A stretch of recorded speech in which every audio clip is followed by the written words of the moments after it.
working now? Good morning, brothers and sisters in Christ. Let me make my glasses on. Okay. Where do we fit in? This has been something that I've always wanted to talk about.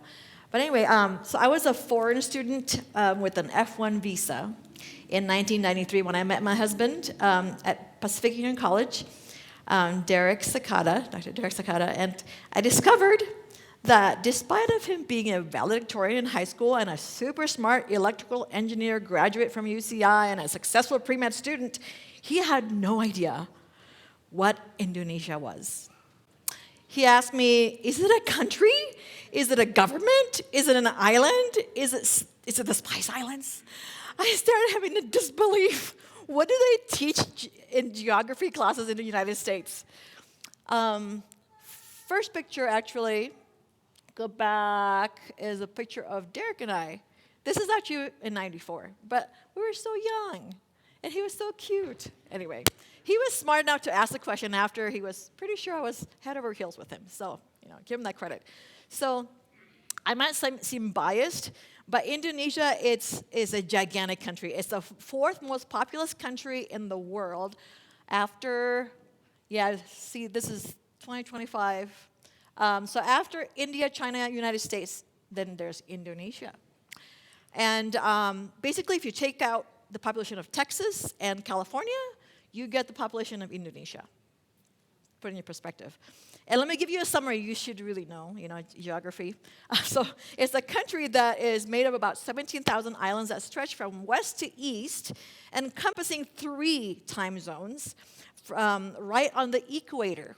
There it is. You know where Thailand is? Well, everybody knows where Australia is because it's the world's first world country, and the rest are, not as important. So the history of this country is that, real quick, it had ancient kingdoms that was in Sumatra and Java. It's made of hundreds of cultures and languages, having influences from India, China, and Arabia, with most of its populations being Muslim. And the first European people that came were the Portuguese. But it wasn't until the Dutch came in the late 1500s that it was colonized for 350 years. So all my grandparents' generation spoke Dutch. The Dutch only left because of the Second World War, at which point the Japanese came and conquered for 3 years. Then the atomic bomb hit them, and they went home. Well, then the country had the land to themselves, and then we claimed independence in August 17, 1945. However, the Dutch was not about to give up their cash cow very easily. They came back. We fought the guerrilla war, much like the General Washington fought against the Redcoats and finally won, right? So Indonesia was able to kick them out and was recognized as a nation, as a sovereign nation by the United Nations as an independent country by 1950. So as you can see, I had reasons to be a little bit offended when Derek thought it was still the Spice Islands in 1993.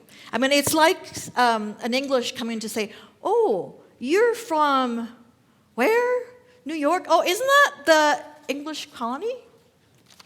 Anyway, so Indonesia is currently a more democratic country with 2 elections, and it's got the best economy probably because it's so huge. Out of all the Southeast Asian nations like Philippines, Thailand, Vietnam, Malaysia, and Singapore, it's a huge country. The name Indonesia is from the 2 Latin words. Indo, pertaining to India. Apparently anything that's not in Europe is India for people, for the Latin people. So Indo is from India, and Nesos means islands. So Indonesia is like Indian islands or South Islands. So enough about geography. What do we know about the Seventh-day Adventist Church? How well do we know our global church family? We're small here in Wasatch Hills, right? Our school is too small for most of our members to send their kids to. What do we really know about our set of beliefs, our church organization? To our neighbors in Utah, our church could seem so strange.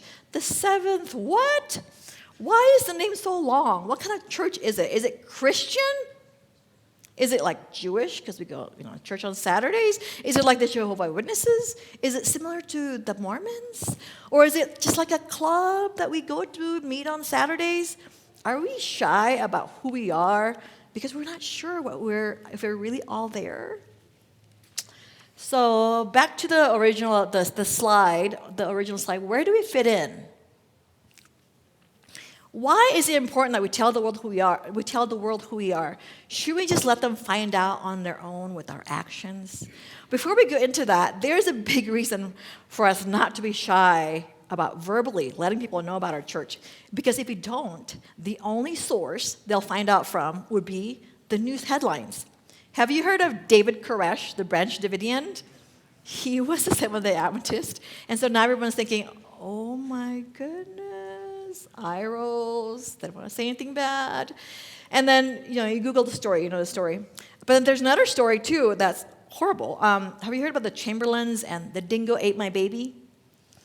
It was in Australia. So what happened was, and it's made into a movie with Meryl Streep. And it's about a Seventh-day Adventist couple in 1980 who lost their baby when they were camping in the outbacks, and a dingo, which is a wild dog in Australia, had killed their baby. But the general population of Australia had no idea who the Seventh-day Adventist people were. And they accused them, specifically Linda, the mother, of killing her own baby with the suspicions that the church might sometimes sacrifice their children. It's appalling, but Linda was accused of murder and ended up in prison for 5 years, and there's a lot of details in the story. But it wasn't until 2012, 32 years later, that both she and her husband, who had already died, were completely relieved of the charges, and the courts, with strong evidence, finally ruled that they were innocent and that it was indeed the dingo that killed the baby. It took 32 years, but people had no idea who the Seventh-day Adventist people were. So let's set the record straight. How do we get here today as Seventh-day Adventists? I mean, we can't start from the beginning, but let's start from the time of Christ. I found a few charts that explain the history of Christianity. So here's one that was from the Orthodox Church. So if we look at the beginning there, we could probably ignore a lot of the events, but he started from the Pentecost, the time that Jesus was still in his orbit, just before he rose up to heaven. And then there is, I'm just looking it through, and I wanted to highlight 563, the great church, Hagia Sophia, consecrated in Constantinople. And that same church still stands today. That church had been a church and a mosque, and then a museum, and now it's back to a church. It's the only building in the world where you could see images of Christ and Arabic writings, prayer writings in the same place. It's really fascinating. And then the more notable for me at the time is 1054, the Great Schism. That's when the Roman Catholic broke away from, or they split up. There used to be one from the Orthodox Church. And so to the Orthodox, that was a little bit of a split. They are the one that went astray. And then there was the Crusades. And then 1517, the Great Reformation, Luther's thesis. Everyone knew about that, right? In the United States, when I ask a person, just a common person, do you know who Martin Luther is? They're like, oh, yeah, 1965, I had a dream. I'm like, no. Who is he named after? Most people do not know this. So Luther, the Reformation begins in 1517, and then after that, the Church of England, which actually formed for a different reason, totally different reasons, nothing to do with the Bible. 1729, the Methodists, 1845, actually that's wrong. But 1845, there's another chart. The Baptist Church was actually formed in 1609.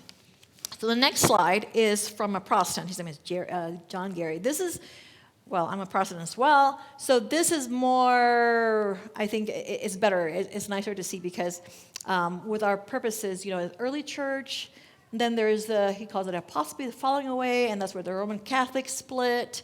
And then the Reformation was an attempt for going back to the original church.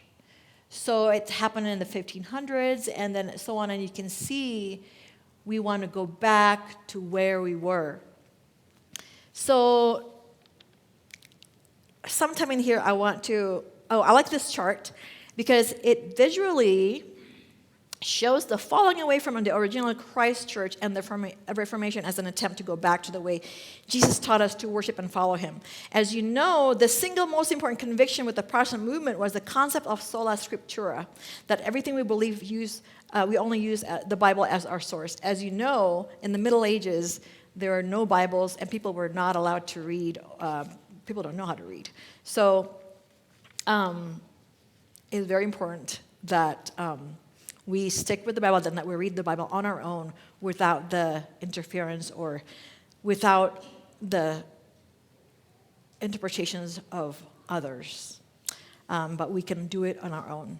So I want to also add a slide from Peter that I found from Clifford Goldstein's 1844 Made Simple website. There is a slide here. So this was written by Peter Kramer representing the Catholic Church. And it says, "We Catholics do not accept the Bible as the only rule of faith." So that's completely against the Protestant sola scriptura ideal. Besides the Bible, we have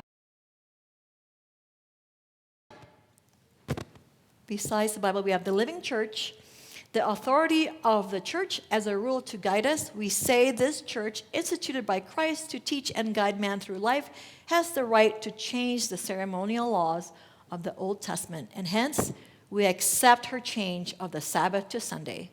We frankly say, yes, the church made this change, made this law, as she made many other laws.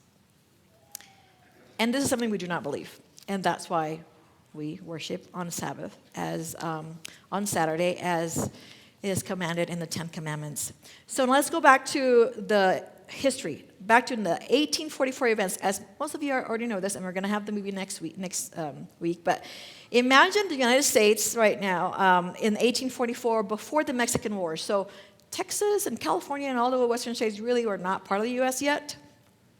And it's really only, this is before the Civil War, and the country was only 68 years old. There was the Millerite movement, right? There was William Miller, a farmer who's been studying Daniel and Revelation, and had convinced people that Jesus was coming in 1844. At first, he thought it was going to be in the spring, and then someone said it's October 22. But anyway, the whole thing is very exciting, and next Sabbath we'll see the whole movie, which is really interesting. If you haven't seen it, and they had the actually theater showing last fall. So the history goes that these were young people, except for Joseph Bates. He was a retiree. Then they were disappointment. Yes, the event was called the Great Disappointment. When Jesus did not come on October 22, 1844, many people left the church. But some kept studying the Bible to find answers. These church founders of ours were actually young people, like very young people. Joseph Bates was the only one who was retired and was in their 50s. So the pioneers were Ellen White and Annie Smith, 16 years old. James White, 23 years old. John Andrews, 15. Minerva Lowborough, 14. Uriah Smith was 13. So if you look at our grapple kids, Simon is almost 14. Gia is 14. And who's 23 around here? Oh, maybe Micah. Anyway, these are really young people. But to put it into perspective, the lifespan of a commoner at the time in the mid-1800s was really just 40 years old. If you're a male, and if you're female, 43. So kids had to grow up fast. Joseph Smith was an old man in his 50s at the time. He was probably the leader of these people. Keep in mind, this group defied the current religious scholars. They kept studying their Bible. And they were bold. Their motivation was their love for Jesus Christ and the conviction that he was coming soon.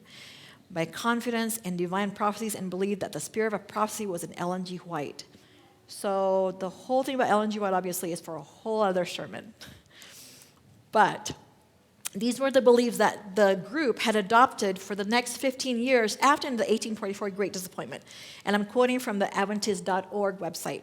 Next slide, please. So, yes, the Millerite Great Disappointment. So, number one, that was, I think, a summary. But let me read to you what was in the Adventist.org history site. Number one, their belief was that Christ's second coming is imminent and will be literal, not metaphorical, seen by all the world. So we don't believe in rapture. And number 2, the seventh day Saturday, not Sunday, is God's Sabbath, and the obligation to keep it is perpetual. Number 3, that God does not eternally torment sinners, but rather the dead sleep until the second coming and last judgment. Number 4, that Christ ministers in the heavenly sanctuary, thereby mediating to us the benefits of his death on the cross, saving us by his righteousness to our own deeds. Number 5, that the last days of Christians will be tempted by apostasy, but will be called back to divine truth. The third angel's message of Revelation 14 by a small remnant of faithful believers. Number 6, that the remnant will be marked by a recurrence of the prophetic ministry. And in this belief, they recognize that Ellen G. White was inspired by God. So the church was formally formed in 1863, so not 1844, on the first General Conference. They had to organize because they felt that they could not do enough to minister and spread their faith without forming a formal organization recognized by the government. The government also wants to know, who are you? What's your name? You've heard a lot of people saying, I don't believe in organized religion. So they probably didn't either, but it was a necessity to organize. By 1874, they started sending missionaries all over the world. By then, they all have their health reforms inspired by Ellen G. White, and that they were practicing it and advising people to live by it. And so if you want to know more about the whole story, go ahead and go to the Adventist.org. I should put it in here, but Adventist.org, who are the Seventh-day Adventists, and United for Mission 150 years. It's really interesting. There's so much to learn there. So I am a fourth-generation Adventist. My mother and my grandfather and then my great-grandfather were all Adventists. So great-grandpa, Solomon or Suleiman is what he was called, was the one that converted to the Seventh-day Adventist Church from a Protestant church of some sort. And he lived in a little village in North Sulawesi, the part of Indonesia close to the Philippines. So my mom has stories of him being a vegetarian. So you think about a village in the probably 30s. There's maybe just only Whole Foods, which is great, right? But to be vegetarian, so the staple food there was fish. So he told my mom that fish should be just released to the water and not be eaten. So it was pretty remarkable when I first learned about this. And so my grandfather, my mother's father, was a minister, and he was also vegetarian. But he passed away earlier of some illness, and so my grandmother decided they are not going to be vegetarian, and they started eating meat or chicken, but they most of Seventh-day Adventists, for those who don't know, most of the other Seventh-day Adventists throughout the world would abide by the Leviticus 11 dietary rules. So no pork, no, the divide of hooves. Anyway, you can look at Leviticus 11 to find out more about that. But my great-grandpa was about 90 years old when I was 10, so he was born before the 1900s. I'm guessing one of the original missionaries, during Ellen G. White's time, boarded a ship across the Pacific and equator to the southern hemisphere to arrive in Indonesia, which at the time was called Dutch East Indies. So it hasn't been that long. So what is the status of the Adventist Church today? If you go to the Adventist.org, the whole website does a great job in delivering all the details, but here are the stats. So our churches, there are 100,760 churches, companies related to the church, 74,000, church membership, 22.7 million, almost 22 million. And incidentally, apparently this is a little bit bigger than the Mormon church. I just looked, but anyway, that's besides the point. And then next one, how many missions? So we have sent missionaries to 235 countries, and the countries of areas that were established in 212 countries. Now, the number of countries recognized by the United Nations is about 193. So we've gone to more than just those countries. We've gone to territories as well. And if you look on the website, I took a picture, I forgot to put it in, you see a map of the world, and you see all the dots. The red dots are where the Adventist church people are. It's pretty fascinating. Next one.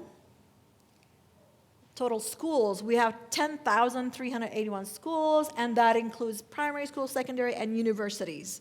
If you didn't know, in Indonesia, we have 2 big universities, one in the west and one in the east.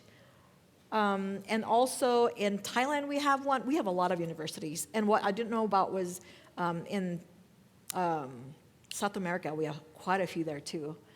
Okay, next one. Hospitals, we have 244 hospitals. In Indonesia, we have 1, and there's lots in Asia, obviously. What I didn't know, Derek actually got to know an Argentinian colleague here in Salt Lake City, Utah, and when he said he was Seventh-day Adventist, he said, "Oh yeah, I know. You guys have a hospital in Buenos Aires, I think." And Derek was like, "Really? We have no idea." But this is a global church. People, we feel so small here, but we're actually part of a large organization. Okay, next one is our media centers. Ever since they started their movement, they believe in printing. Obviously, back then, printing is a big deal. So we have a lot of printing organizations and books and magazines printed and all over the world. Next one.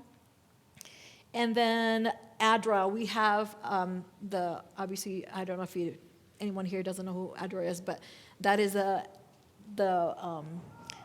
organization that helps in disasters all over the world. And so we have 1,066 projects funded, and the beneficiaries, 12.5 people have benefited from our outreach. Just so you know. So this is incredible. To give a perspective on church presence in the world, do you know how many McDonald's there are in the world? There's, according to Google, 41,800. You don't know how many Starbucks there are in the world? I go places and I want to get the Starbucks mug. There are 40,199 Starbucks, according to the records from last year. So for how many people do we have? We have churches. We have 200 churches, 200,000 churches, right? So really, for every Starbucks cafe, there are more than 200 churches in the world. Yeah. So if you look at the business side, we've done a lot for the world. So our church, our SES church has a rich history, and the current status that we do not have anything to be ashamed about. The website Adventist.org lists our 28 fundamental beliefs that we do not have time to discuss today, but we should always go back to and review and study. Now, the Seventh-day Adventist Church, I have to mention this because I know we've always been accused of being so legalistic. We have all these rules, right? What? No alcohol? No dancing? On Saturday, Sunday? You have rules, right? There's so much more to say, and there's a whole other sermon about that, but I was studying the Bible with Simon, and this verse came, Romans 6, verse 15 to 17. There's always this tension in the Bible about, okay, we're under grace, but then, do we have to do anything? Right? It's a huge thing in the book of Romans. And I didn't realize it, but it's still a huge thing today, right? Why should we keep the Sabbath when we're all saved by grace? Why should we go to church? We're all saved by grace. Why should we do anything when we're all saved by grace? But let's have a read. I mean, there's so many more, but this one struck me. What then? Shall we sin because we are not under the law but under grace? By no means. This is the NIV version, by the way, so it's not the one that Simon is memorizing. Don't you know that when you offer yourself to someone as obedient slaves, you are slaves of the one you obey, whether you are slaves to sin, which leads to death, or to obedience, which leads to righteousness? But thanks be to God that though you used to be slaves to sin, you have come to obey your heart, the pattern of teaching that has now claimed your allegiance. I want to read from, I'm going to read that again because this is important. I want to read from the New King James Version. It says, what then? Shall we sin because we are not under law but under grace? Certainly not. Do you not know that to whom you present yourselves to obey, you present yourselves slaves to obey, you are that one slaves whom you obey, whether of sin leading to death or of obedience leading to righteousness? But God be thanked that though you were slaves of sin, yet you obeyed from the heart that form your doctrine, to which you were delivered, and having been set free from sin, you became slaves of righteousness. Keep that in mind, obeying from your heart. So I want to tell you a story about my dad. When my dad passed away, he was 81 and a half years old. He lived a life of passion. He was always ambitious, disciplined about health, very industrious and bold. He came from humble beginnings in a village in northern Sulawesi with a father who was a policeman and a mother who was a high school graduate. My dad taught himself to read and write English and formed an English conversational club in his 20s. He was dashingly handsome, as I've learned from the other ladies' cohort, his cohort. He worked for the U.S. consulate in Medan, where we live. Actually, he left his parents' house that was like a normal, house in the late 60s. And we lived in a triplex house with no electricity and no running water. I have distinctly have memories of him turning on the lights with the lantern to light so we can have light at night after sundown. And then he would put chlorine in the water before he pumps the water to give us our bath. So we lived like that for a few years. We didn't use the refrigerator until I was 10 years old. So he wanted to start away from his parents, because he knows he can do. He wants to do it on his own. So from Medan, he worked for the U.S. Embassy in Jakarta, and then he accepted a position in the U.S. Aid Department, an offshoot project called Family Planning International Assistance, funded by Ronald Reagan, where he went to other countries in surrounding Southeast Asia to help with family planning.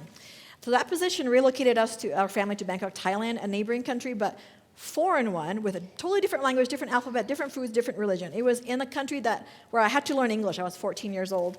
Fortunately, there was an Adventist school there that taught the American curriculum, and it was an Adventist school. That's where my mom placed us.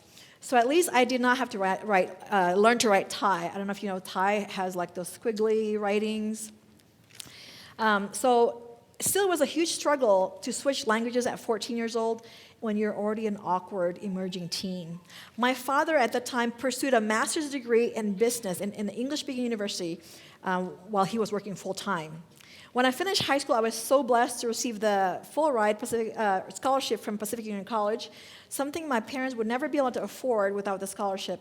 It was hard leaving home as an 18-year-old in 1989, not knowing when I'd be back to see them because plane tickets are too expensive. I'd need to use the money for room and board instead. There was no personal computers, much less smartphones, of course. The computers were in the business building at PUC, but no internet yet. So we could only communicate with snail mail. It takes about 2 weeks to go across the globe or longer. It was a huge sacrifice. It's traumatizing for the 18-year-old me, but my parents and I knew that we wanted this for me, and they trusted that I would do my best to reach my goals. So he got very sick last month. I was fortunate enough to be able to fly home to see him for 4 full days over Christmas. When I left on Friday, he was getting better, I thought, and I had planned to see him again in a few weeks or so, but he died while I was on flight home.